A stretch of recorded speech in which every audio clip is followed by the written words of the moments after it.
Hey, welcome to the channel. My name is Jason, and here I talk about all things story. The story I'm talking about today is one of my own. It is episode 57 of my series, Worth 1,000 Words, where I write a 1,000 word short story based on a piece of artwork without an outline whatsoever. Today I got a good one. I'm overall happy with the story, but I will not bore you with those details just yet. That is going to be later in the video. Let's first talk about the music. Actually, let's first talk about suggestions. I'm always looking for suggestions. So if you have a great piece of artwork you'd like to see my take on, please send it my way. I'd love to see what kind of artwork you out there admire. But anyway, the music, the soundtrack, I needed something organic, something simple, something that had a lot of soul to it. And I immediately went to the Last of Us 2 soundtrack, or the Last of Us soundtrack, that kind of acoustic guitar driven stuff. And then I remembered a great artist. He's on YouTube. I've been following for some time. His name is Ernesto Schnack, and he does a lot of these great covers of rock bands where he plays the vocal melodies as well as the rhythm, as well as the bass lines, as well as the percussion. So it's a really cool stuff. I suggest you go check him out. But I listened to one of his original albums, and I'm very glad I did, because it was a perfect fit to this artwork. And that album is called World Building. So I highly suggest you go check that out. The link is in the description below. All right, let's check out this week's artwork. This week's artwork is titled Sorrow, and it's by an art director at Weta Workshop from Wellington, New Zealand, named Adam J. Middleton. This is another great one. So much story here. There's a lot of detail. We have a mother kneeling beside who I can only imagine is her son in a wheelchair. I really love this view through the hallway, because it not only does it frame the subjects, but it creates this kind of ominous atmosphere. It's like, the subject matter is in the distance, so it just gives you more weight. And there's other great details here. We have a lot of torn wallpaper.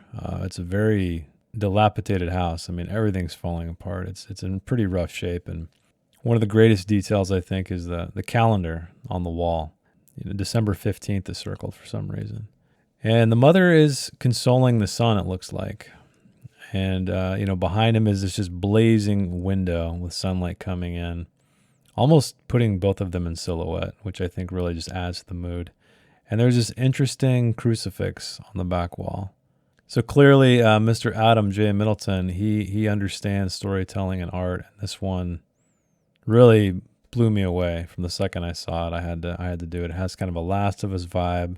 However, it's not really science fiction. Doesn't really feel like end of the world, even though there are emotional and dramatic cues. And as you know, I'm a fan of tragedy, and it looks like there is some tragedy here. So Adam, thank you so much for this artwork. I look forward to seeing what you come up with next. So with that said, let's see what I came up with.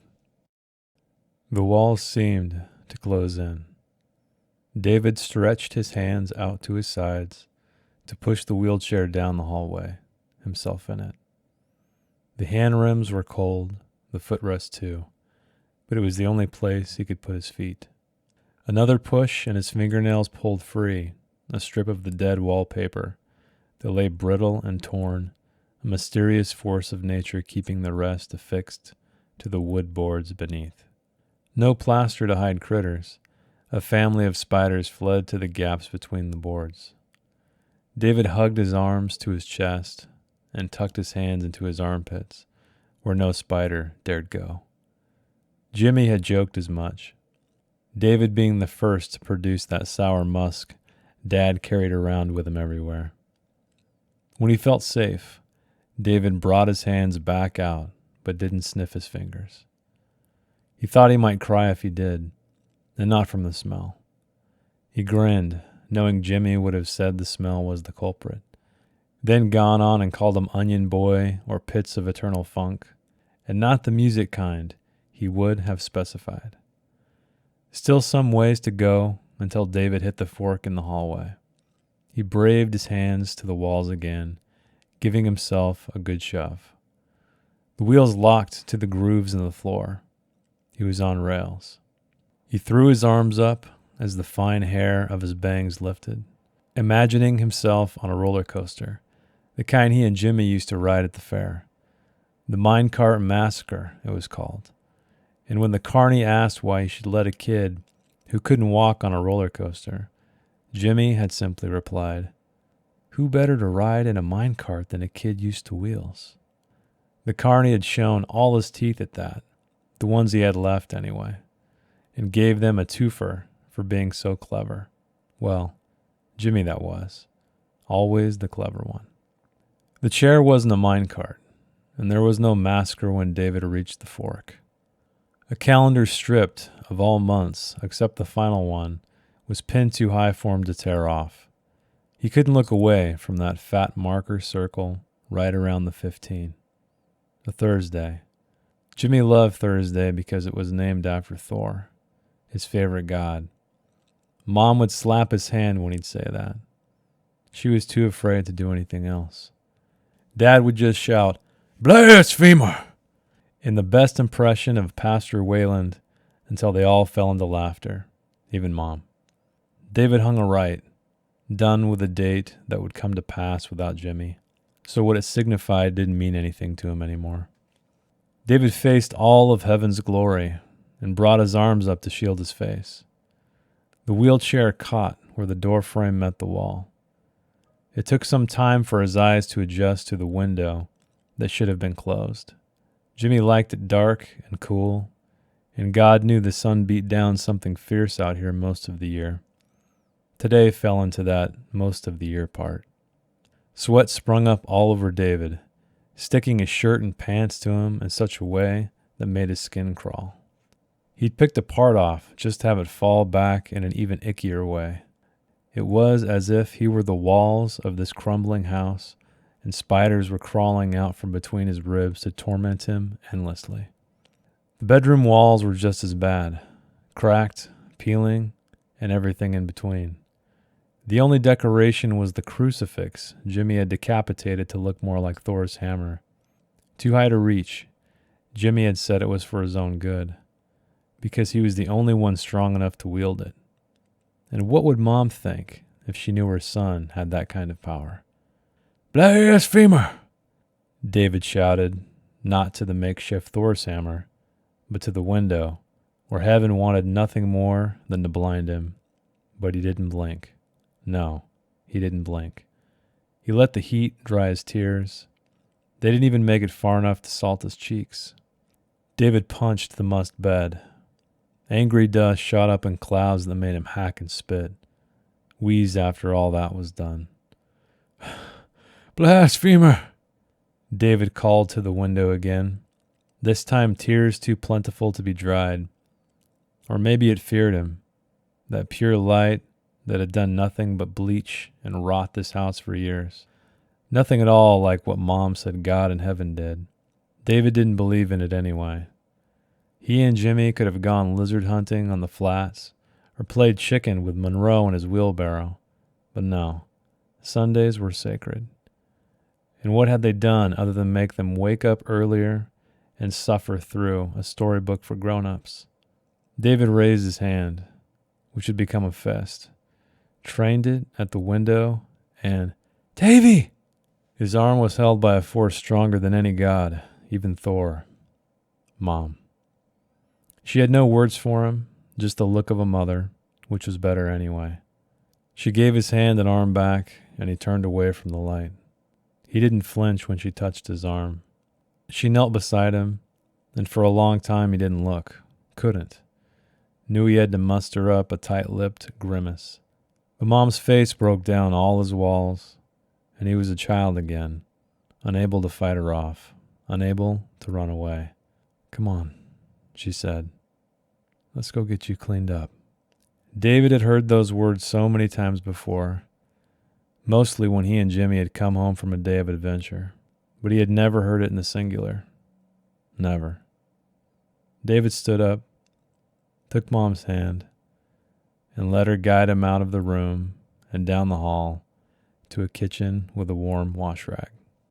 I was really excited to start this one, not because I knew exactly where I was going, but just because of all of the inherent story that is illustrated throughout this entire piece. And I know I harp on a lot of the artists, and I don't want you to think I don't appreciate their work. I love all of the work, but This is the mark of someone who knows storytelling. This is not an individual overlooking a vast landscape or about to storm a castle. This is something more than that. And I understand the need for those kind of pieces. It's more like conceptual art. It's less about trying to create a mood or a story. But all I'm getting at is I really appreciate work like this because it just kind of fuels my imagination, and you'll see by the time it allowed me to craft the story much more quickly than usual. But anyway, let's talk about this. Let's take a little bit of a deeper dive. So I didn't really notice how messed up the house was when I first started it. I could see that it was torn up. It was in pretty bad shape. But not until I started writing did I notice how, in fact,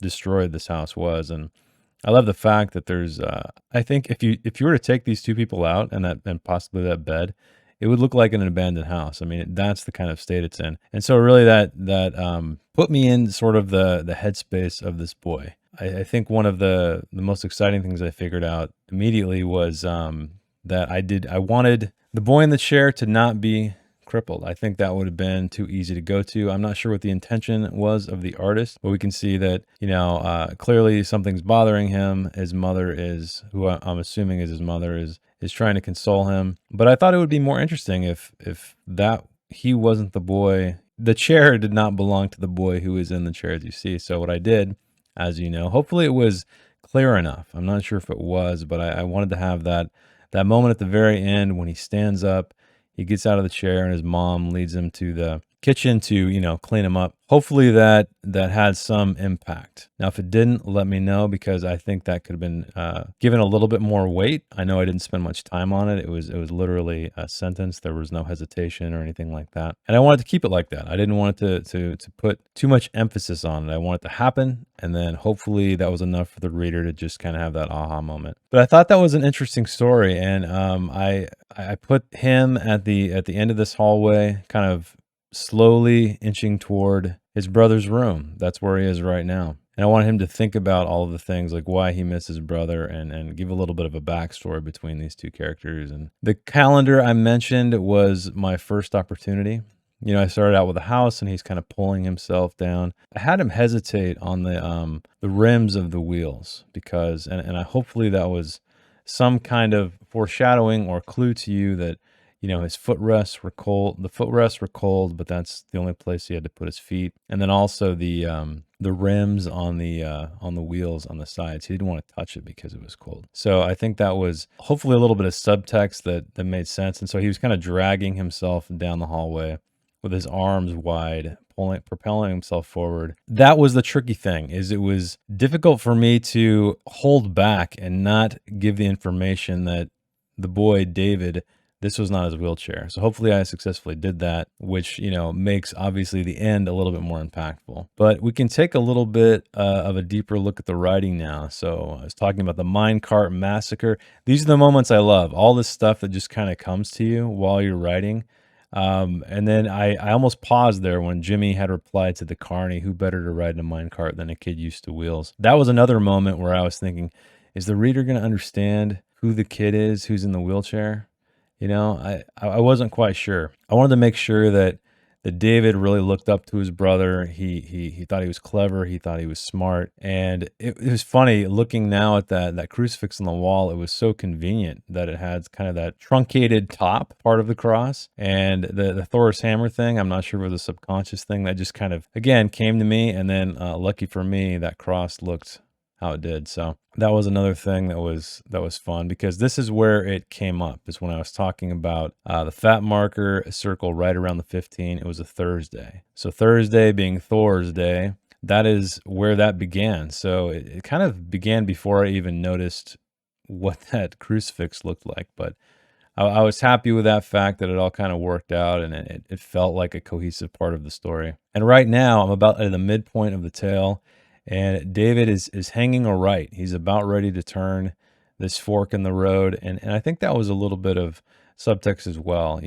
We can see clearly that there is another room, potentially a bathroom or something right to the left of this image. And then Where the camera is, I'm guessing, is another, the other side of this T intersection, that may lead to the parents' room or something like that. I don't know, but that's what I imagined. And so that's how I created this hallway where, he had multiple directions. He could go back, he could go left somewhere else, but he chose to go right because that, while it was really difficult, I think, for him to go in there, that's what it was. And I was also playing with a lot of things like religion here, right? Right when he turns in, I say that, the glory of all heaven, assaulted him essentially and blinded him. And that really got me thinking about, religion and, how modern thinking seems to be abandoning it. It was an interesting backstory element because that tied directly into Thor's hammer, who is obviously a pagan god. And I was able to use that to utilize that nice crucifix we have up on the wall and kind of just continue to give Jimmy a little bit more color, a little bit more background, because he's obviously not here to demonstrate his personality. This is all through the memories of his brother. This is kind of the moment where David is angry at God. He's throwing his anger at God because of, his brother was taken away. We never know how Jimmy died, but none of that matters. It matters that we're trying to capture the emotion and the despair of his brother and sort of how he is affected by this entire ordeal. And so I know it's getting toward the end. I need to bring the mom in pretty soon, and I was trying to hopefully. So in the words of his father, David is yelling a blasphemer to the window, to God himself, essentially. And there's a little bit here about him talking about religion and how he feels about it, and there's how it kind of ruined his Sundays, and he could have spent that time with his brother doing things they enjoyed. And then after that, he's about to punch through the window. I decided. I thought he was just is completely furious and just upset and overcome by grief. He was just going to punch the window because sometimes that's what people do, right? His mom comes in, Davy. And then I like this line too, is his arm was held by a force stronger than any god, even Thor, mom. So this is when he kind of regresses back into being a child and he enjoys it, right? I mean, he just says she had no words for him, just the look of a mother, which was better anyway. So he kind of just concedes to her and doesn't fight it. There's no argument. I really wanted to make a point that there wasn't going to be a lot of words here. I thought that would have been the easy way out. Talk about. What I wanted to do is I wanted all of this story to kind of be unsaid, vocalized. So it is said in flashbacks and thoughts, but I didn't want any of these characters to really talk about the death because they both know what happened, right?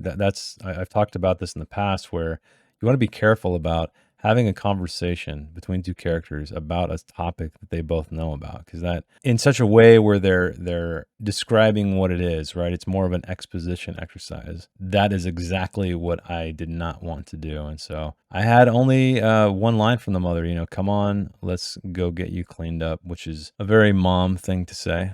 I'm sure you would agree with that. What came to me after that as well, and I really enjoyed, and it further kind of just cemented the fact that his brother was gone and he had to accept it, was, David had never heard that in the singular before. It was always, come on, let's get you two cleaned up. And even though his mother's consoling him and he's kind of just putty in her hands at this point, he does take note of that, and I think that can be a powerful statement. And one thing I like to do with short stories anyway is, while I do like to have the ending have impact, I think sometimes you can have more impact when you're subtle, and that's why I wanted that last line to be him standing up. And I know the standing up is impactful. However, I don't think I put so much attention to it. So, from a line by line standpoint, it's pretty light. It's an action of him standing up. She guides him down the hall to get cleaned up, to meet this warm wash rag. And so sometimes I think final lines can be like that, just like a movie, right? You either you hold on a shot for a really long time, or you have something that's really mundane but just speaks volumes. And hopefully, him stepping up out of that chair, knowing where he's going to go. I debated on, him smelling cookies or something like that. And I said, that's still too much. I want it to just be something plain, something just completely ordinary, where she's literally just taking him to clean him up. I think sometimes we try too hard with those final lines, and I'm definitely guilty of that as well. Welcome to the end, dear viewer. I am so glad you made it. This is my final thoughts section where I talk about my final thoughts. what I learned, what I liked, what I didn't like, maybe what you can learn as well. And, or maybe I can hopefully answer some questions that you may have that I did not answer in the writing sequence. But anyway, let's talk about what I liked, because I think there was a lot I enjoyed about this. I've had some struggles in the last few stories. I don't feel like they were my best work, and I think that's okay, because you got to fail sometimes to get better, right? You can't always write a great thing. And I think if you always think your stuff is great, then you're not getting any better. So I'm perfectly fine with hating my own work often. I think my favorite thing about this was the twist. What a twist! If you want to call it a twist, where the boy in the wheelchair, that was not his wheelchair. That was his brother's wheelchair, and he was mourning the loss of his brother. And so I used this opportunity to explore this boy's loss. You know, what it might feel like to lose a sibling, especially one that you're very close to. And clearly David and Jimmy were very close. And so I held on to that bit until the very end, and hopefully, and that was really difficult, honestly. And I think that if you're ever trying to keep something from the reader, you'll find that it's extremely difficult to do it for too long. And hopefully I didn't give it away. I was a little bit worried here and there when I was talking about the carnival ride, for instance, when Jimmy actually had a piece of dialogue, as well as just adding a lot of visual detail to the story, but hopefully not giving enough away to where you knew that this boy did not belong in it. The wheelchair, that is. So all I had him do was kind of move down this hallway slowly. I took the opportunity to utilize the little clues or set dressing that the artist left behind, and I found those completely inspiring. Clearly, I mean, the first thing I wrote about was the calendar, and that calendar was a Thursday, and that just led down a whole rabbit hole of Jimmy being obsessed with the god Thor, and then the decapitated crucifix looking like Thor's hammer. And if you know anything about history, about how a lot of these pagans like the Vikings were slowly adopting Christianity, there's some kind of transitional pieces of Thor's hammer that look more like a crucifix. So, and another thing I liked was how I didn't have a lot of dialogue in this. I did have a little bit of a dialogue in a flashback, but the mother has a very simple line. She's not addressing something that they both already know. She knows why her son is devastated, right? It's obvious. They've been living this life. She knows everything that happened. She knows the timeline. I don't know the timeline, but it's kind of pointless, right? I think it was pretty clear that Jimmy was gone, so I didn't need to go into a lot of detail about that. And I talked about that in the writing analysis a little bit, about how you don't want to